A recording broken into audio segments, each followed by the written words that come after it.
Les noms de famille, on a tendance à penser que ce ne sont que de simples étiquettes. Mais en réalité, ce sont de vraies capsules temporelles, des petits bouts d'histoire qui se transmettent de génération en génération. Aujourd'hui, on va décortiquer ensemble un nom bien particulier, un nom qui nous fait voyager des jardins du paradis jusqu'aux dynasties royales du Maroc. Allez, c'est parti, on plonge dans cette histoire. Alors, tout commence avec la première partie du nom, Janati. Pour comprendre, il faut remonter à la racine, au mot arabe Jana. C'est un terme qu'on retrouve dans le Coran et il est vraiment chargé de poésie, de spiritualité. Il évoque l'idée d'un jardin luxuriant, un lieu de paix absolue, de beauté, le paradis en somme. Et c'est là que ça devient intéressant. Quand on ajoute le petit suffixe possessif à la fin, Janna devient Jannati. Et ça change tout. Ce n'est plus juste le paradis de manière générale, non, c'est mon paradis. C'est tout de suite beaucoup plus intime, plus personnel. On sent déjà toute la poésie qu'un simple nom peut contenir. Mais l'histoire est loin d'être terminée. Très souvent, ce nom ne vient pas seul. On le trouve sous sa forme complète, Janati Idrissi. Et là, on bascule. On quitte un peu la poésie pour entrer de plein pied dans l'histoire avec un grand H et dans une lignée très, très précise. Donc, la grande question, c'est celle-là. D'où vient cette deuxième partie, Idrissi?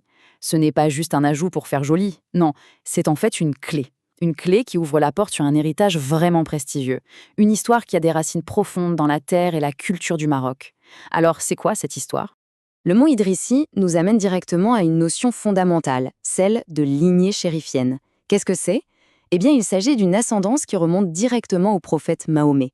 Porter un nom qui indique cette filiation, c'est un marqueur de respect, de noblesse spirituelle dans la tradition islamique. Et là où ça devient absolument fascinant, c'est que Idrissi, ce n'est pas un terme générique pour n'importe quel descendant, non. Ça désigne une branche bien spécifique de cette descendance, les Idrissides.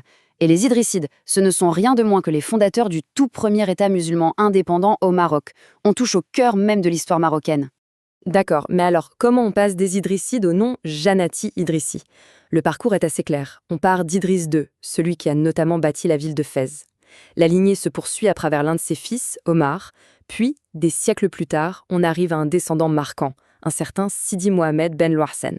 Et c'est de cette branche précise que va naître la lignée que l'on connaît aujourd'hui sous le nom de Janati Idrissi.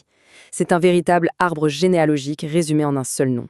Mais attention, cet héritage, ce n'est pas juste une liste de noms dans un vieux livre, c'est quelque chose de concret, d'ancré dans un lieu physique, un véritable centre spirituel et géographique qui montre à quel point cette famille a marqué l'histoire. Et ce lieu, c'est la Zaouïa de Tchissa. C'est un sanctuaire, situé non loin de Fès, et il est dédié à cet ancêtre clé dont on vient de parler, Sidi Mohamed Ben Lassen. Ce n'est pas qu'un simple lieu de pèlerinage. Cette Zaouïa, c'est le symbole de l'implantation de la famille dans la région, de son lien historique avec les tribus locales. C'est le lieu qui rend toute cette histoire palpable, vivante. Maintenant, si on prend un peu de recul, on se rend compte que le nom Janati Idrissi ne raconte pas seulement une histoire de famille ou de dynastie. Il raconte aussi une histoire de culture, de rencontres, de brassage. La richesse culturelle du Maroc se voit parfaitement à travers ce nom. Janati, même si son origine arabe est très claire, est un nom porté dans tout le pays, y compris dans des familles amazighes ou berbères. Et ça, c'est la preuve vivante de ce mélange, de cette fusion entre les cultures arabes et amazighes qui a façonné le Maroc depuis des siècles. Donc, pour résumer un peu ce voyage, on est parti d'un concept presque universel, très poétique, mon paradis, pour arriver à une identité historique ultra précise, prestigieuse, celle des descendants des fondateurs du Maroc. C'est un nom qui est à la fois un poème et un véritable document d'identité historique. Tout ça, finalement, ça nous amène à une dernière réflexion. Chaque nom, absolument chaque nom, a une histoire. Qu'elle soit simple, complexe, qu'elle vienne d'ici ou de très loin. Alors au-delà de l'histoire qu'on a explorée aujourd'hui, la question qui reste, c'est peut-être celle-ci. Quelle est l'histoire qui se cache derrière chaque nom que l'on porte ?